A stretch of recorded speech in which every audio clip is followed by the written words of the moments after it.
to the NBA. Time to run a little give and go with our in-house enforcer, the big man himself, Kendrick Perkins. Big Perk, let's do it.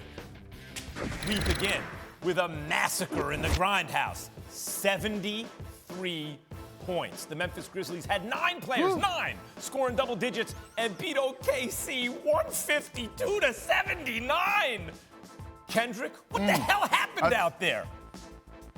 Well, I tell you what needs to happen. Look, a 73-point loss is an unpaid night in the NBA, and each one of those Thunder players need to donate their checks to a local Oklahoma charity. That's what needs to happen.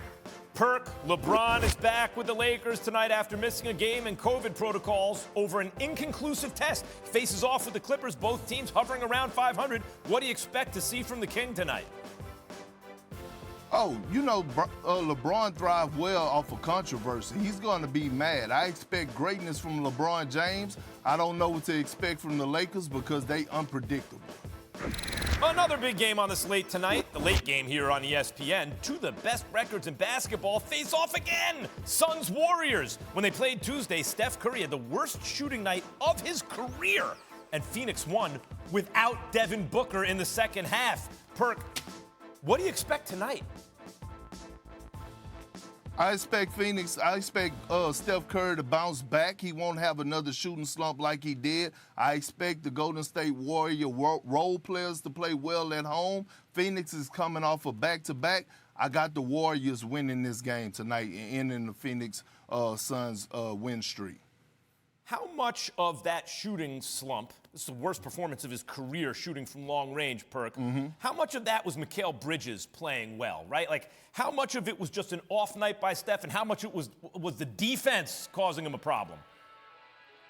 I thought it was the defense. And, Max, I said this time and time again. If it's one team that could match up with the Golden State Warriors defensively, it's the Phoenix Suns. They have athleticism at the wing and guard position and at the center position because you got to look at Golden State offense. They don't run your normal NBA offense, a lot of high pick and roll. They run a lot of movement, screen-to-screen action type things, and Phoenix done a great job of switching with contact. And let's give credit to DeAndre Ayton because when he switched out on Steph Curry, he locked them up. Something like what I would do to you, Max, and me and you played one-on-one. Yeah, no kidding. No kidding, genius. What do you think would happen? Hey, Perk, you know, I love, you and I were talking about it on the radio before as they were putting this Phoenix Suns team together. Reminds me of a better version of what they did with the Bulls, right? Sometimes you have a team and they get the pieces and you just look at it, you go, ooh, that just fits.